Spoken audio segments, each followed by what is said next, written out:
Director Ashish Khanna, thank you. And Akwaba to Ghana. I'm sure that you're learning a few words already. And so welcome to Accra. Let me first of all find out what's bringing you to the capital of Ghana.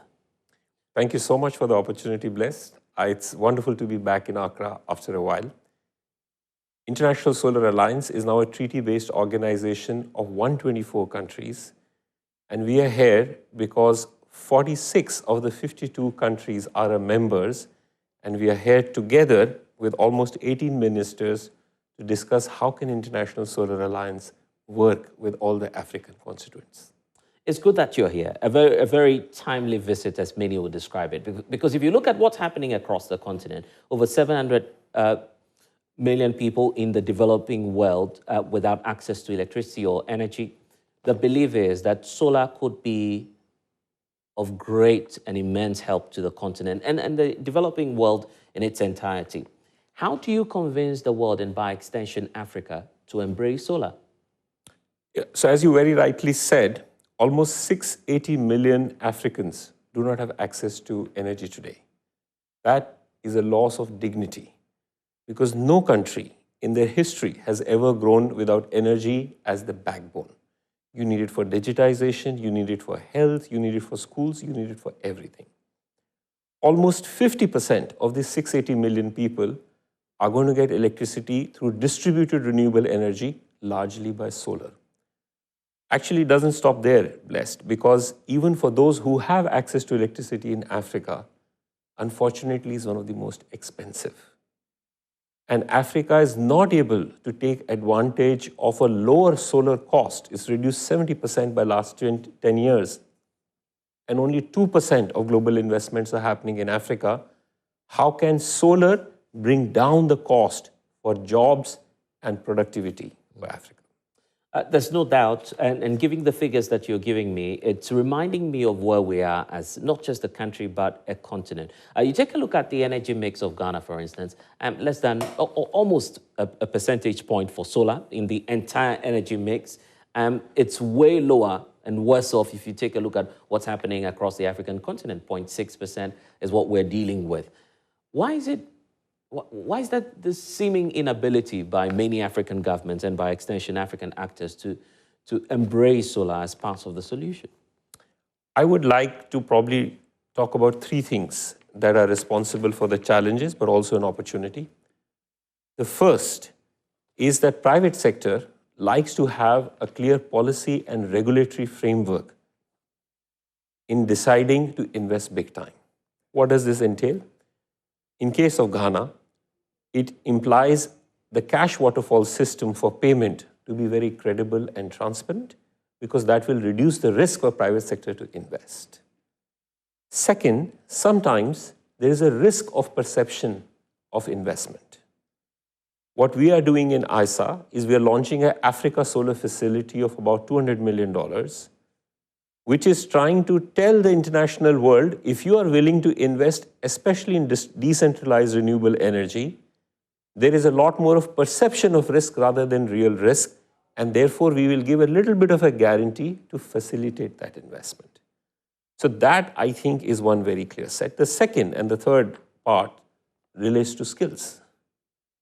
Africa's binding constraint are that our skills need to be at par with India, China, Vietnams of the world. We are very fortunate to partner with countries on setting up solar technology application resource centers, STAR-C, which are centers of excellence in universities of countries, like one in Ghana, that can do testing. It can create operations and maintenance for the green jobs of tomorrow.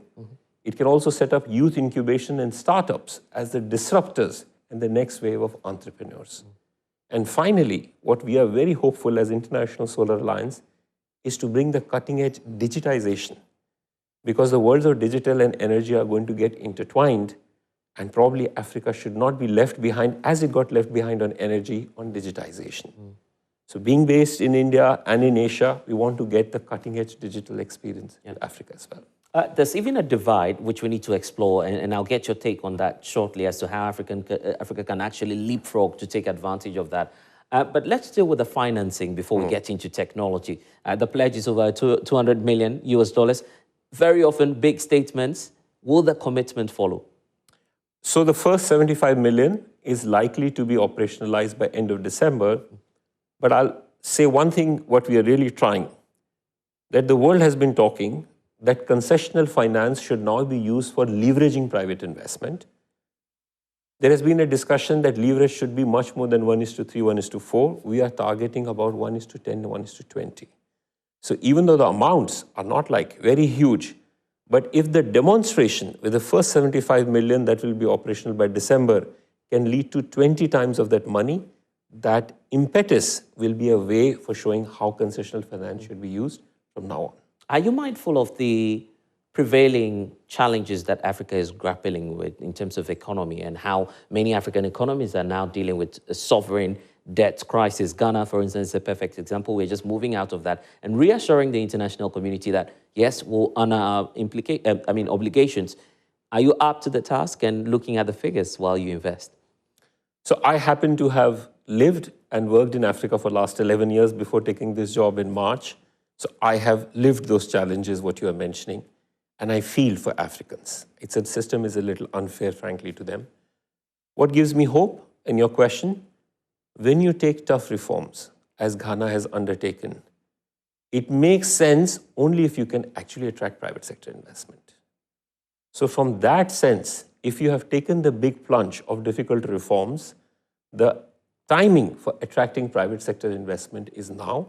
Therefore, in case of Ghana, whether it is large-scale, utility-scale solar power, whether it is for commercial and industrial consumers like the Helios power, or whether it is a lot more new innovation, whether it's green hydrogen, but even solar pumps. One thing I must add, I'm very excited in terms of the opportunity, is why should a country like Ghana have less than 8% of its agriculture land irrigated, when that figure is 60% for countries like India and China.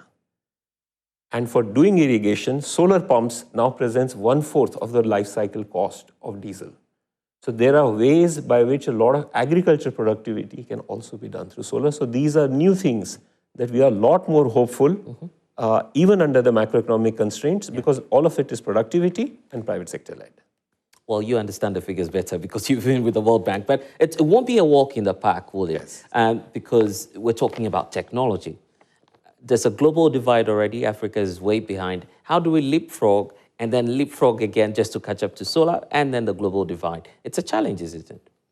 It is. But as I always say, the challenge is also an opportunity.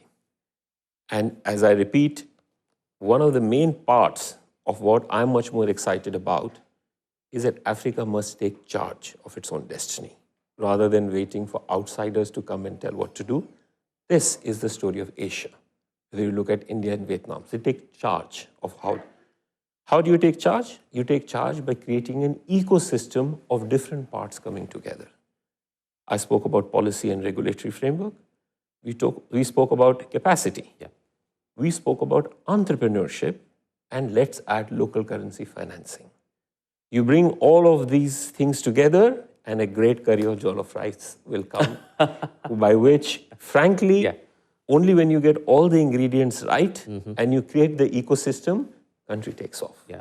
And that's what I'm very excited to bring that experience for Africa. And I believe you enjoy the Ghanaian jollof more than the Nigerian one. Anyway.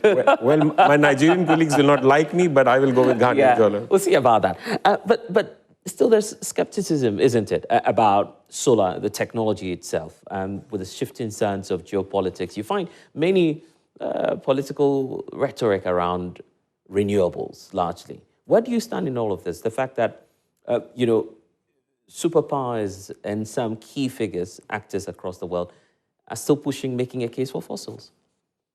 The way I look at it, Blessed, is what makes sense for the country should do.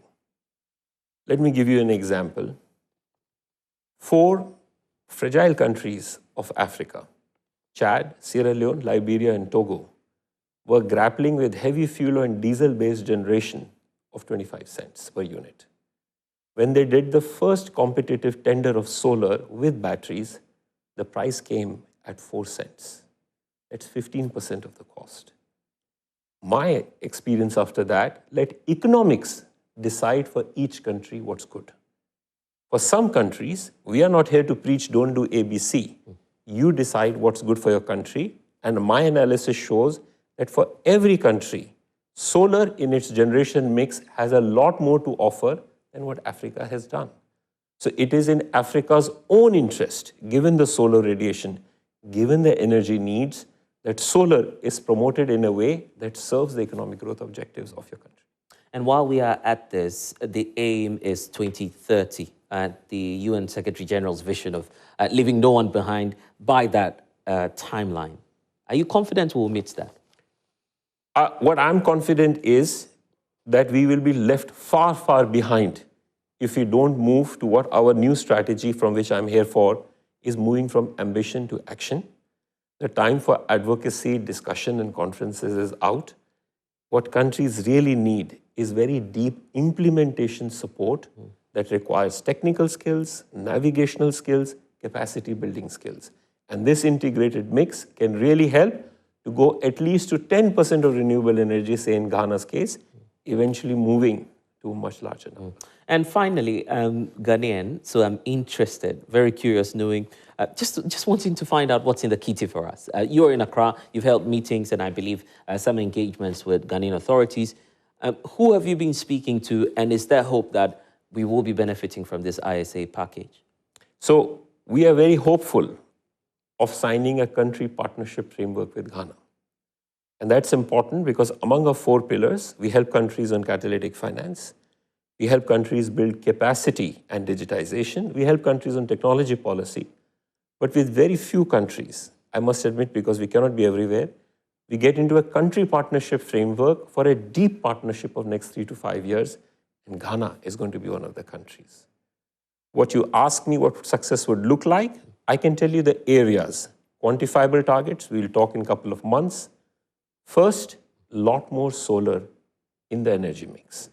Both utility scale, whether it's by VRA, ECG, but also by commercial and industrial. Helios is a great example, how it can be scaled further.